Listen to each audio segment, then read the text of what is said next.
Hello guys, welcome back to Edu Explorer. Today we are going to talk about NIAT and Next Wave. So NIAT is next wave of innovation in advanced technologies. So this is more or less related to AML, robotics, data science, etc.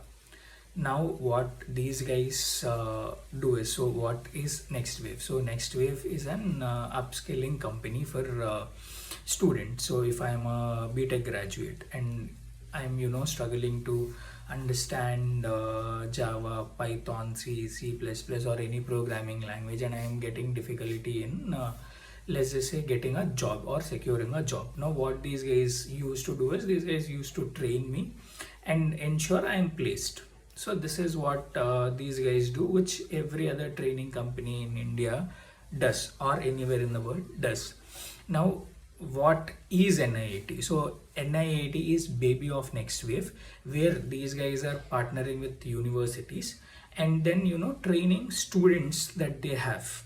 Now what these guys claim is they are into purely upskilling, and they are in tie-up with 30 plus UGC approved institutions, and if I'm not wrong, out of those 30, 12 or 13 plus universities. Now what is the main issue? So we understood what is NIAT. Now what is the real issue or legal problem that these guys have in? Now this is not the first time they are in legal trouble for this. This is the second time. Now let's ask for a second, and I promise to keep this simple. Under UGC Act of 1956, universities in India have a very specific rule that they must follow. They cannot offer their degree programs through private coaching institutions, training centers, or any third party entity without getting prior approval from the UGC. Now, not through a franchise, not through a collaboration, not through any mode of association. Those are the UGC's own words. Now see, focus on those words. Not through a franchise, not through a collaboration, not through any mode of association. These institutions or universities can have a affiliation without proper prior approval from the UGC. Now NIAT calls their model a collaborative mode. They say the universities are partners, but the UGC letters or the UGC code of conduct clearly states that this is a violation. This entire model is a violation. Now NIAT has been giving 14 days from the date of letter. So I'll post a letter, so which is given in March 1, I guess last year the UGC did give to them. Now after such letters, these guys have openly continued taking admissions. The training that these guys are doing is good. I have no problem with it, but everything has a due process to follow. You should do everything in a right manner, not as I wish or as NIAT wishes, because I cannot wake up one day and say I'll give jobs to all the undergraduates or postgraduates, and I cannot take admissions of students myself by partnering with any university or any institution, or I cannot build an institution overnight. Now if this gets taken forward, these affiliations, definitely there is a due process which is there, and everybody will take this legally. But here is a trust trap. Now I want to talk about something that I think is most important part of this whole story, and it's something that doesn't get discussed enough. When a family considers enrolling their child in any of the college or institution or university, who are they actually trusting? Think about it from parents' perspective or students' perspective. They are not from a technical background. They don't know how to evaluate a curriculum. They don't know what employees looks for. But what do they know is one thing: the university or institution's name. Now when they see I'm taking few big names. So just for example, now people know universities like Amity, Jain, LPU, etc. So there are multiple universities like them, which NIAT is using as a marketing material. So now NIAT has partnered with Chaitanya University, Aurora University, and there are few more universities. Now NIAT is using their name and decades of reputation that they have behind them, and also parents feel safe. But the bigger question is, why are people trusting NIAT? Is it because of the university name that they have affiliated with, or because they have trust on next wave? If you ask me honestly, 99% say, parents or students say that they have trust on that particular university, because at the end of the day, certificate is being provided by that university. What next wave does is they train students and they give a certification stating that students are ready for industry ready curriculum. So this is a small certificate that you get, which you get from any training institutions that actually do training anywhere in India. Now, so here is the critical thing.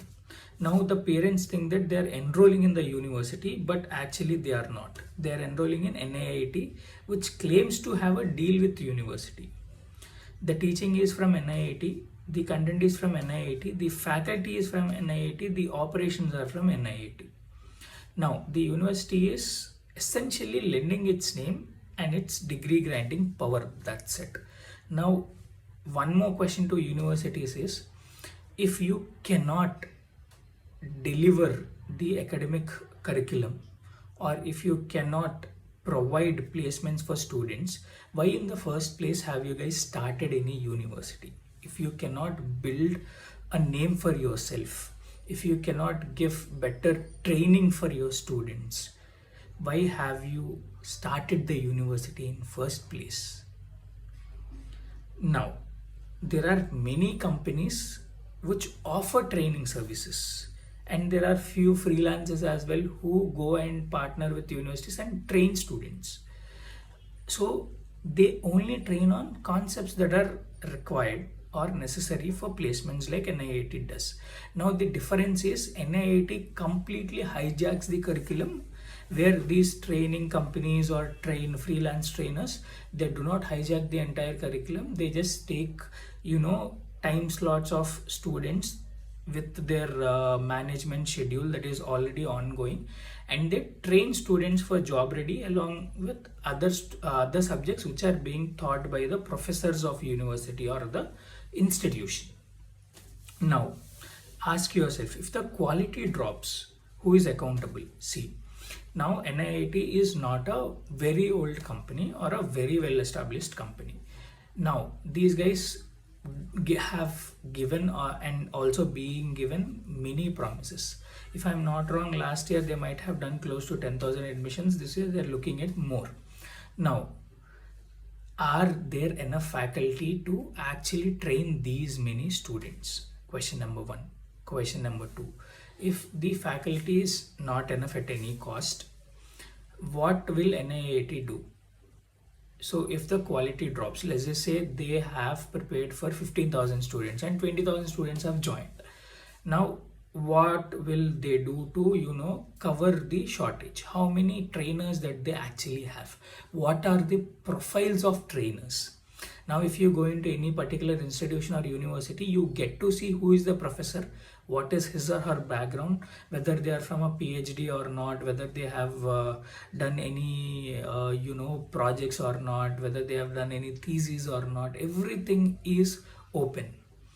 Now here we do not know who the actual trainers are, and when anything goes wrong, and history shows models like this do go wrong, the university might simply say we had no operational involvement, and they are right.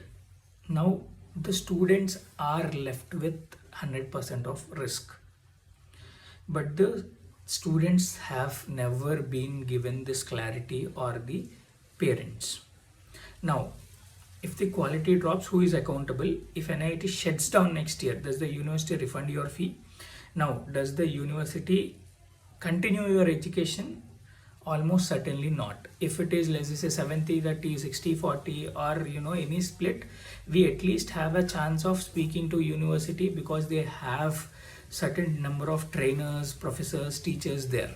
But if 100% seats are taken by NIAT, if NIAT suddenly shuts down, university doesn't have faculty qualified trainers, qualified anything to run the show, and students are left in plain sight.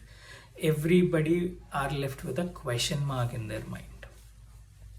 Now, the placement scenario. Let's talk about the placements and internships, because then this is the number one thing NIAT uses to sell itself, that they have few startups that they have helped, and also there are students who have got more than 30,000 plus stipend, and there are people with 35 lakh package, 40 lakh package, 15 lakhs package, 12 lakhs package, etc.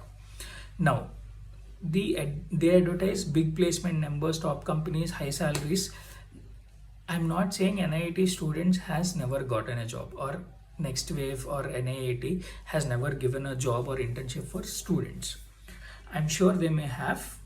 Hardworking students definitely do get job anywhere. If they learn from YouTube also, people can get a job. That's real. That part might be real. Numbers, I'm not sure on how transparent the numbers are, but I want to ask a question that the marketing doesn't answer.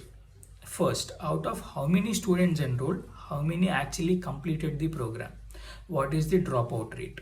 Second, what kind of roles are these? Are these full-time software engineering positions, or there internships, freelance gigs, or support roles that any decent online course would also get? Third, this is the big one. Do employees even know the degree came through NIAT's model?